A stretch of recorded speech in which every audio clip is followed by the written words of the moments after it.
welcome to the Behind the Drapes podcast. I'm Expo Rich, and we are here at IAEE Expo EXPO, and we are recording right here on show site. And with me today, I have Beth Cowperthwaite, and she is the Senior Vice President of Communications with Emerald Exhibitions. Did I get that title right? You did, and the last name. I've been working on it. So thank you so much for being here today. Thank you for having me. And one of the things about this is why I've been doing this is I've been wanting to learn more about people in our industry, for one, and when I find things interesting, I really want to be able to share their stories with everybody. So that's why I've been doing this platform for a while now, and I'm really happy that you were able to join me today. Absolutely. Thank you for having me. I'm happy that you asked me to take part in this. I love hearing people's stories and telling your own, and maybe it'll inspire others. So yeah. So with that, I always like to start with kind of our superhero origin story. We oftentimes, and what's interesting nowadays, there are education tracks. We have the Rosen Center for Hospitality. We actually had South Florida. We have FIU School of Hospitality that has actual tracks for a trade show. That didn't exist years ago. It did not. So I always like to find out how you found this industry. How I'm sitting here today. How you're sitting here today. How you and I met. Yeah. Well, it's funny because you're 100% correct. I mean, I've been in the industry now 20 years, and my parents still don't know what I do for a living, nor my friends, really anybody. Yeah. But everyone thinks it's pretty cool. I ended up in the industry. Thankfully, I did know two people that they originally worked at Hoffman, and Hoffman was bought by Freeman. Right. And that's when they moved to Freeman, and they did the big show in McCormick Center, where they literally moved to Chicago and lived there for a month. And I remember going out to visit them. I'm like, why are you living here? What are you doing, right? Yeah. And they're like, oh, we work trade shows. And this was that huge manufacturing, it was like X percentage of the gross national product. It was a huge show, and I just was fascinated by it. So I knew of it, and then serendipitously, I was looking for work. So I took a year off after college, and I backpacked Europe, and I bartended, and it was really a very lucky experience and opportunity to have that, because I was able to have the financial means to do it. But my parents were like, no, you need to find a job. So I literally answered an ad in the newspaper for a marketing coordinator / buyer relations. And I mean, that was when I had, a computer, but it really was a word processor, and I had a resume, and it was for a company called Business Journals. Yeah. And so I applied for the job. Sharon Enright was the woman who interviewed me, and it was 3 fashion trade shows a year at that time. So we're talking 2002. Oh, and at the Javits Center. Yeah. And I thought it was interesting. I knew about it, and I think that's what got me in the door. And it was fashion trade shows, and I always loved fashion, and it was buyer relations. So really seeking retailers out on a VIP level to bring them to the shows, and they hired me. Yeah. And it's interesting though, the job title, because fast forward 22 years from that job posting, and it's there's so much within marketing and buyer relations now. It's unbelievable. Now they're fully separate things. Yeah. It's totally. It's and then attendee acquisition and audience acquisition, and I mean, now with SEO, and it's just, marketing was a very different beast. Oh yeah. Yeah. I mean, especially in fashion. I mean, we thankfully had a magazine too, but I'm like, my job really is to travel to the Javits Center and produce fashion shows and meet retailers and read magazines to find new stores, and they were like, yes. You're like, this is great. This is the best thing that's ever happened. Yeah. So I say I grew up at the Javits Center. Yeah. But the part they didn't tell you is how you will not have a social life. You will be traveling all the time. You will travel all the time. 18 hours a day at the convention center during shows. Yep. You'll be exhausted. Yeah. You'll be just blown away. They lead with the sale. Exactly. But 14 years later, so Britton Jones and Mac Brighton were the CEOs of Business Journals, and I worked there 14 years, which is also an oddity in today's world, where we were able to, and we talk back at that about that time in our lives, because the women that I worked with I just, Sharon Lalaway, went to dinner with her last night, and she was the head of ops. Sharon Enright, and then Shay Andrews, Maggie, Sarah. We all had this amazing opportunity to grow our careers and learn from each other in a really nurturing environment. And it kind of like baked us, right? So I started marketing and buyer relations 14 years later. When Business Journal sold to UBM, I headed up registration. I'm very closely still linked to operations and worked with operations. I was head of marketing and registration. So I know. You wore many hats. We did, because we were scrappy. I mean, it was a very small company, but we went from 3 trade shows to, I think when we sold, we had 25. Oh, wow. Yep. And Vegas. And I mean, I think, at that, it was 2016 is when we sold to UBM. We were, I think, in aggregate 3 months out of the year traveling. Yeah, wow. That's and you talk about wearing many hats, and what's interesting is that it also gave you like the opportunity to grow so much and do many things and learn many things. Totally. Within the same environment and the same people. Yeah. And you don't find that nowadays. No. You do, but it doesn't happen as often. Right. Yeah. It really was special. We're creating silos of departments, and a lot of times there's not a lot of crossover where the responsibility shifts to someone else. And, exactly. Or you don't stay at a company that is small like that. They either don't stay that small, or don't sell, they're not independent for that as many years as Business Journals was, or you jump. Right. I mean, now with the millennials, that is a very common practice to jump, and that's how you make money, right? Right. A lot of times. But looking back at that experience, I wouldn't be sitting here right now with the position I have and the network I have if it wasn't for the opportunity, being able to be nurtured in that environment. And also like that stack of going from 3 to 25 shows is like wild. It builds grit for you. Totally. Because now it's like, we were gritty. But here it's funny. We also had to learn and be very agile very quickly because, we didn't have a CFO. We didn't have a head of HR. We had, someone who was head of accounting, kind of the CFO, and was our head of HR. I mean, you wore many different hats. And when we sold to UBM, they were like, like where should you work? What is a town hall? Like, what is an intranet? Like, I mean, we had to very quickly learn the ropes in terms of what corporate America was, because we had no freaking clue. Yeah. It was wild. It was a wild time. Yeah, and the dog and pony show that you kind of have to do. But also, like, being acquired, it's like, okay, now because you have like a small group of people doing many things, and now you have a large organization with many divisions, departments. It's like, where do the people fit? Which 100%. What department 100%. Should they be working? And not even a big group, a small group, not even really knowing what an acquisition was. Right. And now in my journey of working in corporate communications for UBM, Informa, now Emerald, I've probably done 20 M&As, and I still remember what my experience was like the day we got acquired, where they came in and they came to the office and everyone was in a blue suit with a white shirt. I'll never forget it. And I'm like, what's going on? Like, what is this, right? And that experience taught me what I never wanted to do. Not to say it was bad, it just was. Yeah, it was a little static. Also scary for the people. Really scary. It's interesting you say that. Very emotional. I recently was that guy.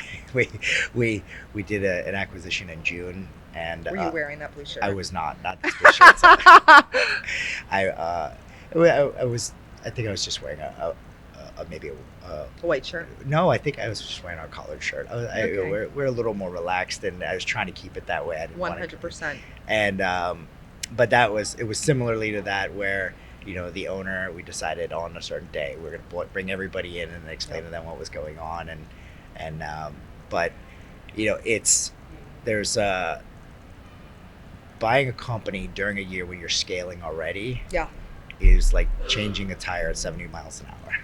100%. And there were, I honestly sit here today and say that there was mistakes made along the way, but we're working hard to get everything in line and integrated. And I mean, the good thing is, it's working.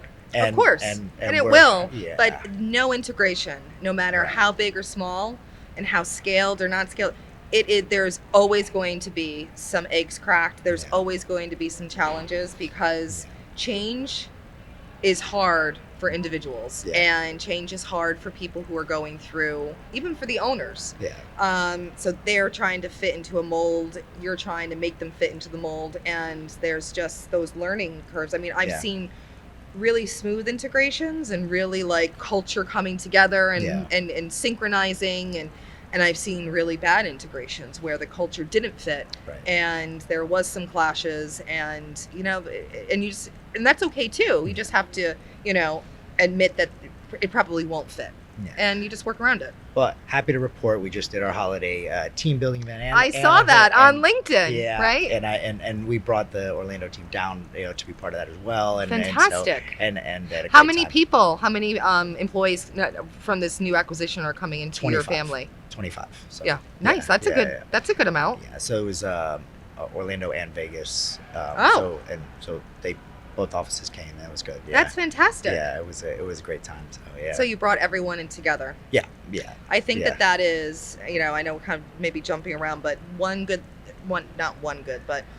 the most positive experiences I've had recently in my career is bringing our employees together for the ACE employee event that Emerald does. I saw the awards. And it's a smaller scale, but what you were able to do, bringing people together in person, having them connect, having them feel each other's energy, having them communicate in person, eye contact, all of that. I mean, it's like the power of communication and then the power of people, of community building.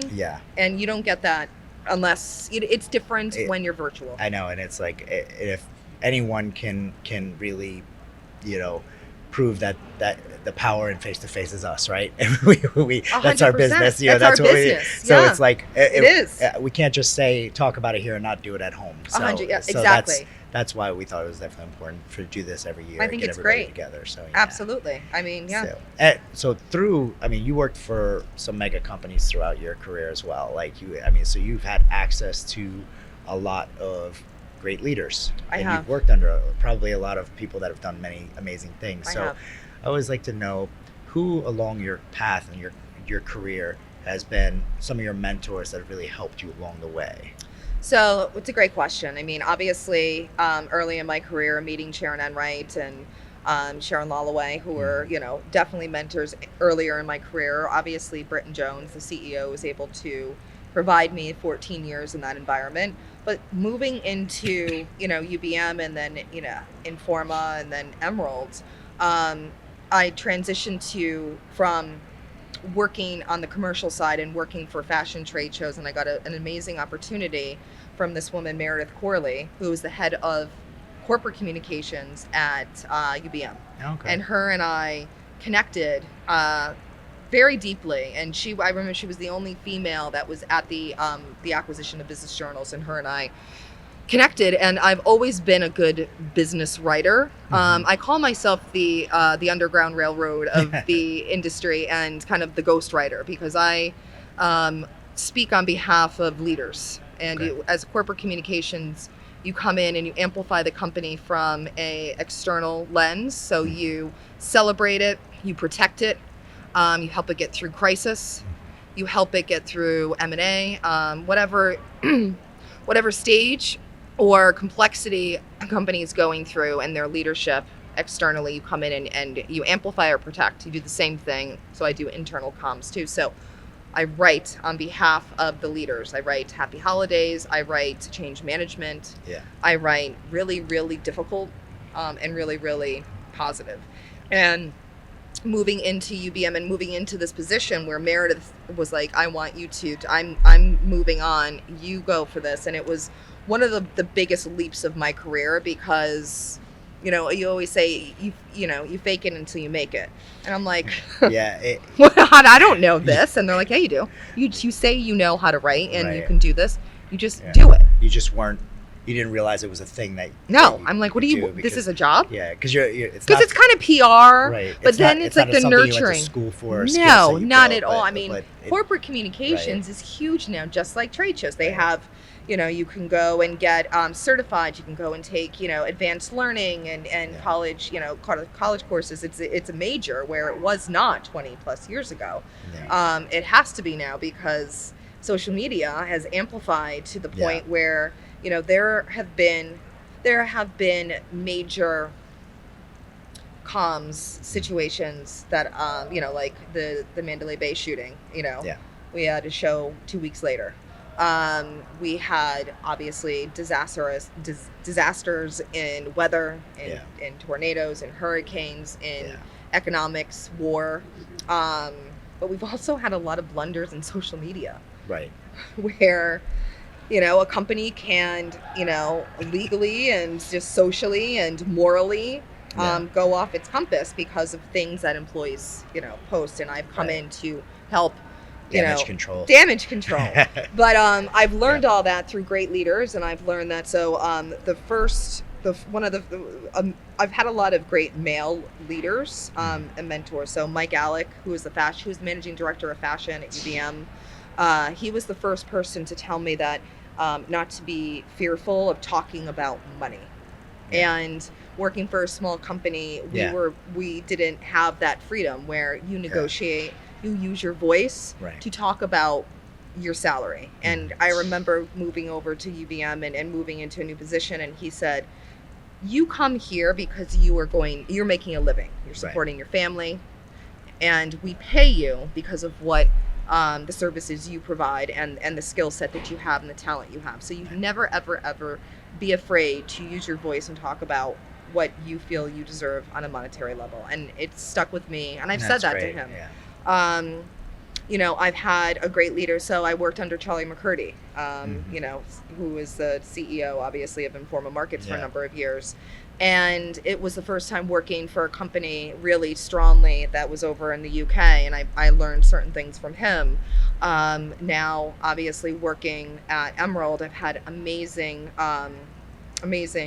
leaders, but I mean, Hervé Secchi has been hands down the most amazing mentor and CEO that I've worked for, and he probably is now my fourth, because he has.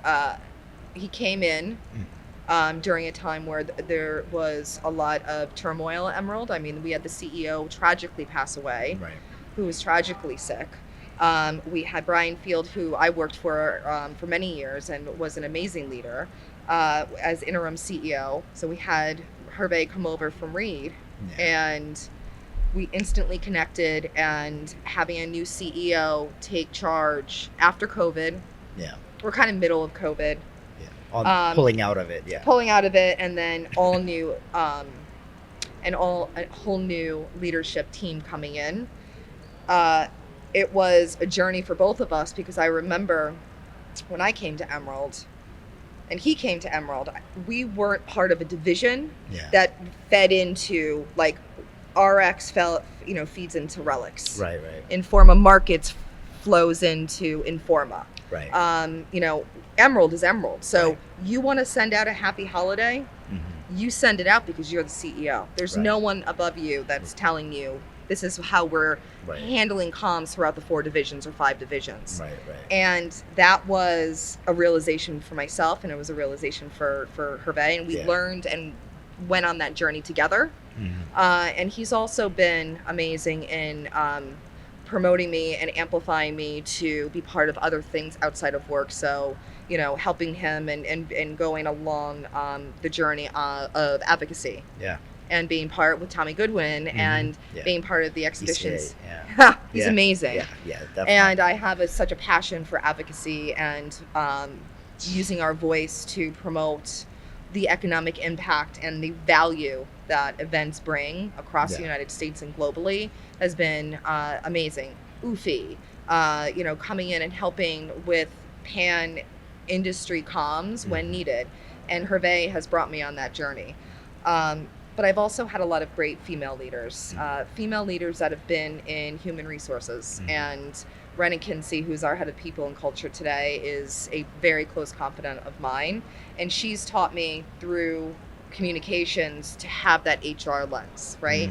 And it's a lot during both external, but really internal, and when you write something, especially now in being very cognizant of DEI initiatives and sustainability initiatives, and when you're writing to a big group of employees, not everyone, you're never going to get 100% buy-in. Yeah. And it's okay, and that's okay, right? The message is going to be received 1,000 different ways. 1,000 different ways. And you can't take one voice. You can't take one opinion. You have to take all opinions. And I've learned from her and Hervé that if we're going to say something, we have to have some action behind it. We have to have some grit behind it, or we're not going to say something. And it's just been a really, I've evolved as a writer and as a professional through, working with both of them, because it's tough, because they're like, they don't like what I wrote, and it's like, no, but you have to look at it through the lens of a CEO, and this is how I have to, and we're also publicly traded, so that's a whole other thing. I mean, let me tell you, every day it's like another ropey line you need to toe. Totally. But through working with such a large employee base, having that acceptance and understanding that not everyone is going to agree with you, and that's okay. And it's okay to get it's okay to argue about it. And I assume that there's channels of clarity. So if there's very, very well put. There are channels of clarity. So if someone feels a certain type of way, they have the ability to talk further on. Correct. And there are a lot of employees that use that channel and some that don't. But I always say, because I run we have a town hall tomorrow, and use the power of your voice. A lot of people I'm a big proponent obviously for communications, but using your voice to communicate and speak from your soul, and whether it be a question or an opinion or a thought or feedback. There are a lot of people that still either are scared to do it, either because they think that there might be ramifications using, when they say something, or, being a leader within your own company, I think when people say it out loud, it becomes real and it's out in the universe, and it's okay. It's okay to do that. We recently did a big Energage engagement survey, and it was great. Very robust, and totally. And what, it's like, well, now we see where we're lacking, and we want to do something about it. And it was interesting, the response of some people that were like scared. Now it's like, okay, we know that people are, dissatisfied with something, and we want to talk about that. And then it's like, oh no. 100%. But then it's like making sure that there's the level of trust that it's like, no, the reason why we did the survey to begin with was to get this data, and how can we make it better? Exactly. And it's like doing that, and again, we want to talk about clarity and channel, but I think it's just the world we live in, because there is just that big brother element where our data we're being watched. We're being judged. Listened to. Exactly. But there's a level of being watched, utilizing our data, and what comes from that. Are you being judged? Are you going to lose your job? Are you going to, so. And I think Big Brother can create fear. Yeah. And also not everyone gets the opportunity in life to have, to have a job in which, like, one of your first ones where you talked about trying to get customer acquisition and trying to get the people to buyers and things like that. When you get told no more than yes, it numbs you to a point where you become more comfortable. You know what I mean? And totally. And I think that 100%. that part of your journey has really been a huge development of now having the confidence to say these things throughout. And, exactly. Because you have to have a lot of different experiences in order to like have the scars and the knowledge and the background and the foundation to, obviously have, to speak from something, right? And both of us have been in the industry for a while, and we've had some really great times, I'm sure, but some crazy things happen. Yeah. And, we've seen both sides, but I think the biggest thing is to being able to connect, amplify what we do, and then also get the buy-in, and get the trust. And I think thankfully we're in a position where what we both do now, that people trust that what we're saying, and that we're guiding them, kind of shepherding the next generation. And that's what you want more people to come into these industry. Yeah, there was this interesting thing. So one of the newer someone in my leadership team, he had this like great thing that he brought to Expo that I really love. Is it's anybody that wants to be promoted, find your replacement and pull them up. Yes. And I love that. And that happened with you when she was leaving UBM. Yep. And I'm sorry, what was her name? Meredith Corley. Yeah. So when Meredith was leaving UBM, she pulled you up. Yeah. And she said, I'm pulling my replacement up, and so I can leave it in good standing. And we talk about that too, because we say, if you want to be promoted, find your replacement, train them to do what you do. Have you done it before? I'm working on it in many different aspects.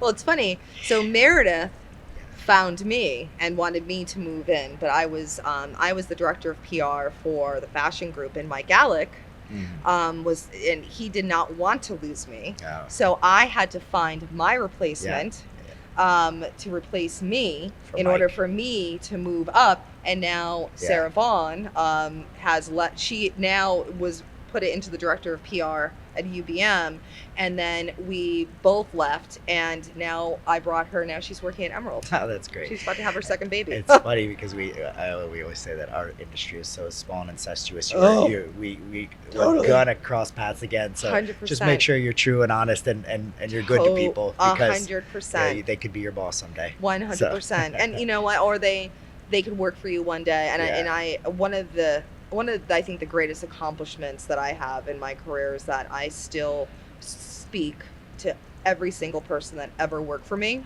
and not even worked for me, but just was, either mentoring them or, giving them advice. And one of my ethos was you want your people to be better than you are. Yes, absolutely. It's like we do it for our kids. That's the way we want our kids to be, and that's the way 100%. We want our people. Exactly. I want you to be better than what I am. Yeah, and that makes your life easier too. It does.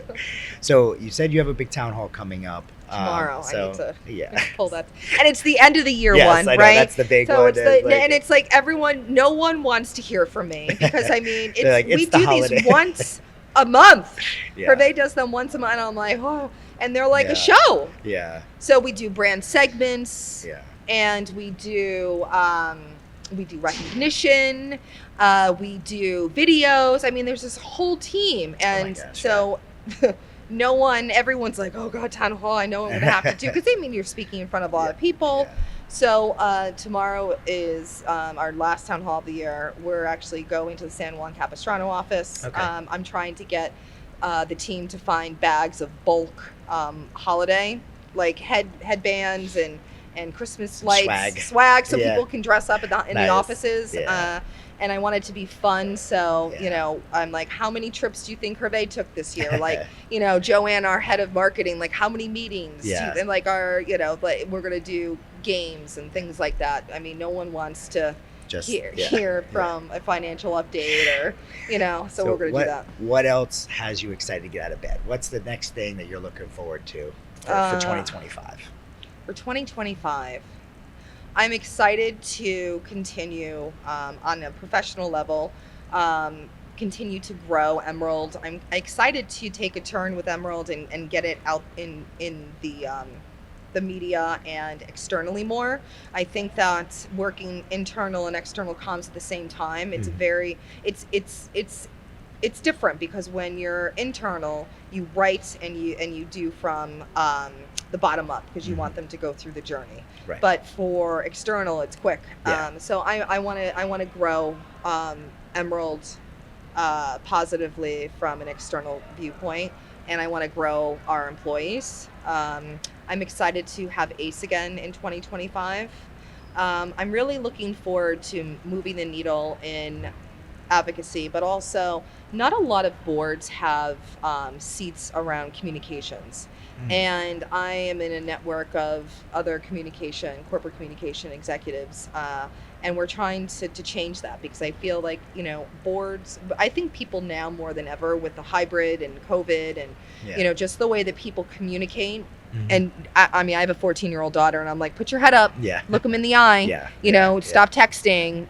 This is how you write. You add a salutation.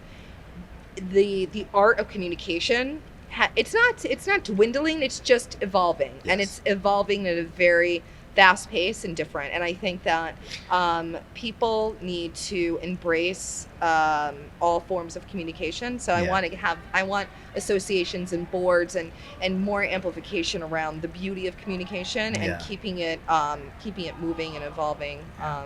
You talked about that evolving fast, and I think that one of the biggest things is that we have so many generations compiled into like a faster change of communication versus like when we talk about like the 20s to the 50s to the 70s to the 90s, it was like a much slower evolution. So now us 90s teens were not communicating, were people that grew up in the 20s so much, totally, and now it's like it's changed so much from our time to now. 100%. My 16-year-old, the same thing. It's like, I mean, just the form of the way that she talks is very text-like, and now people don't even need to necessarily write anymore, because AI is coming in.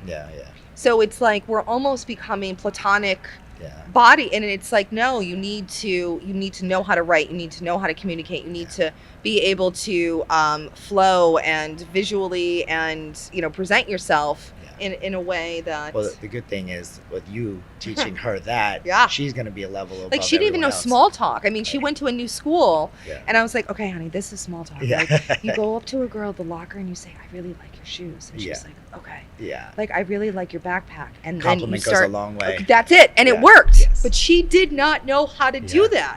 I'm gonna have to use that one. It's wild, because she's like, I don't know how to do this, because she'd always been in the same school with the same kids, and now she's going to a new school, and I'm like, you need to make small talk, and she's like, what is that?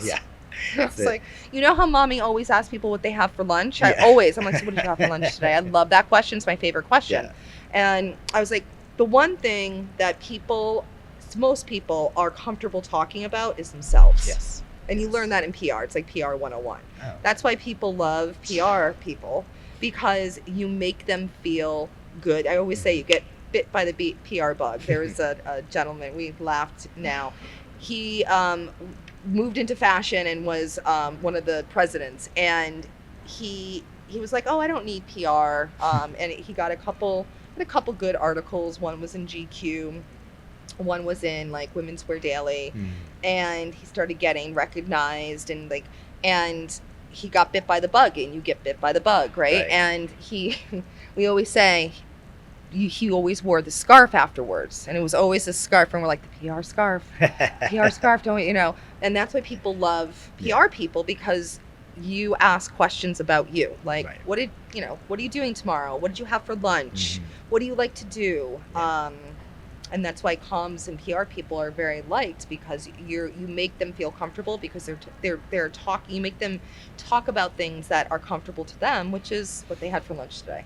It's funny you say that, because I have a thing that I do at the office whenever I'm in town. I do coffee with the president, and Wednesday mornings. Wednesday mornings, 20 minutes. People sign up, and then and like some people come in super nervous and And it's like I'll just start asking questions about stuff unrelated to work. 100%. And that's what I try to explain to everybody is that it's like an AMA.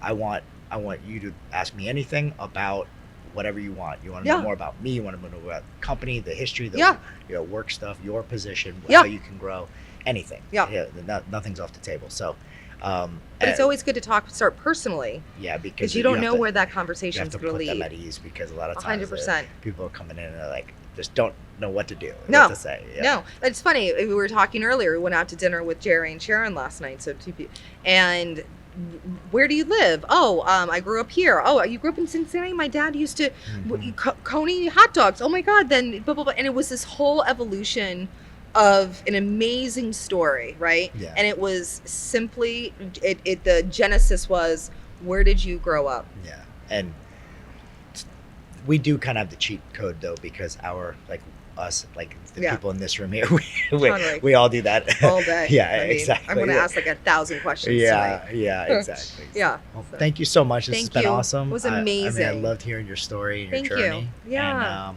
And you know what? If you want, I will do this to you, and so I will interview you, so you can be the host of your own podcast one day. Oh, we could do that. Yeah. That'd be great. Yeah. All right. Well, have a great show. Thank you. I'll see you later.